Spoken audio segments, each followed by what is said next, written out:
I can trace my success to one single trait that actually reared its head today. If you master this trait in your business, then you will be able to push through any economic climate and be able to persevere to achieve whatever you put your mind to. I'm going to share with you a couple of insights and hopefully you can learn something off the back of this. Now, for some of you who've been watching me for a while, you know that I've been a lifelong martial artist. However, one of my biggest regrets looking back on my life is that I wasn't really perseverant in a lot of my martial arts, and it was very much kind of on and off throughout the course of my earlier life.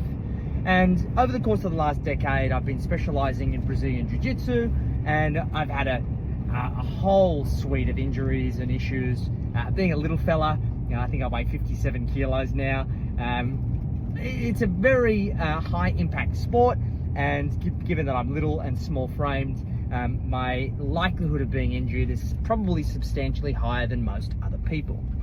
Now, I was getting ready to go to Jiu-Jitsu. I normally go to Jiu-Jitsu on Monday and Thursdays. And today is a little bit different. So my partner Anna went to Melbourne, so I'm on the farm by myself to go to Jiu-Jitsu and get there by 5:30. I've got to leave the farm by like kind of 4:45. So I need to put the animals away early. We normally put the animals away at 5:30. So when I train, usually Anna would deal with all of that, and then I do the same when she goes to train. And this fleeting thought went through my head of like, it's too hard. The animals don't go away easy earlier. I've got to then come home and cook dinner and do all of these things. Maybe I'll just skip training this week. I can pick it back up next week when Anna's back and we're back on a usual schedule. I could have found any possible excuse. No one would have known. Sure, my instructor would have known that I wasn't there, but it wouldn't have been a big deal. It's only not a big deal to everyone except me. Because the only person that I'm letting down in that situation is myself, right? I can create this narrative to tell myself that it's okay and it's not an issue. Or I can make a choice that sure, it's inconvenient.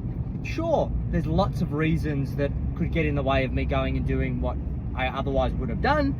And sure, in isolation, it wouldn't have been an issue. What's a week off training in the grand scheme of things? But I decided to go anyway. Why? Well, how you do anything is how you do everything.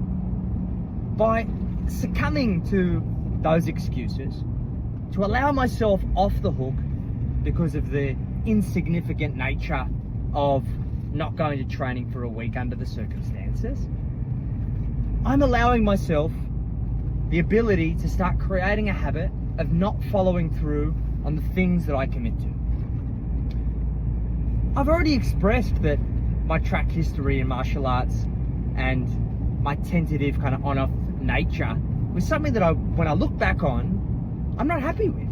I wish I could have my time over and I could have been disciplined and I could have persevered and I could have trained more, and how much further along I would have been on my martial arts journey as a result. And it's exactly the same for business.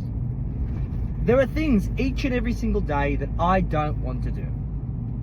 And being the boss of having a business of my size, that I can make any excuse that I want to just coast along and accept good enough as good enough and to do the very bare minimum. But when I choose to do that, when I choose to succumb to those little voices in my head, they are in control, not me. And if I want to be successful, if I want to go on and achieve extraordinary things in my lifetime, then I need to be prepared to make the extraordinary decisions, the executive calls that overcome the fleeting thoughts of the average.